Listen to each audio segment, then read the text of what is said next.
Good morning friends. ഇന്ന് നമുക്ക് മാങ്ങാത്തര എങ്ങനെ ഉണ്ടാക്കുന്നതെന്ന് നോക്കാം. ഇതിനാവശ്യമുള്ള സാധനങ്ങൾ മാങ്ങയും പഞ്ചസാരയും മാത്രം. ഞാനിവിടെ 6 മാങ്ങയാണ് എടുത്തിട്ടുള്ളത്.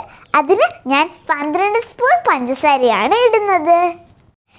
ഈ മാങ്ങയും പഞ്ചസാരയും വെള്ളം ചേർക്കാതെ മിക്സിയിൽ അടിക്കുക.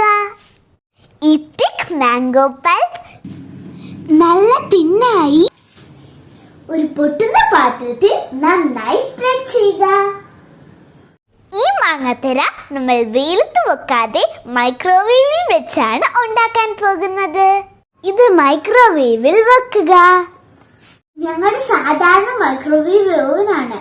ഞങ്ങൾ ടെമ്പറേച്ചർ സെറ്റിംഗ്സ് ഒന്നും ചെയ്തിട്ടില്ല. 6 മിനിറ്റ്സ് കഴിയുമ്പോൾ പൾപ്പ് ഇങ്ങനെയാകും. കണ്ടോ, പൾപ്പ് ഒന്നും ഒട്ടിപ്പിടിക്കുന്നില്ല.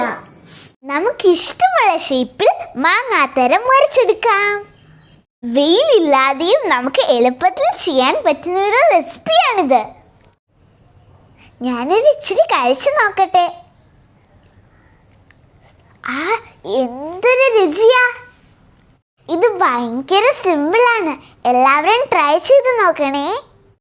എൻ്റെ വീഡിയോ ഇഷ്ടമായാൽ ലൈക്ക് ചെയ്യുക, ഷെയർ ചെയ്യുക, സബ്സ്ക്രൈബ് ചെയ്യുക.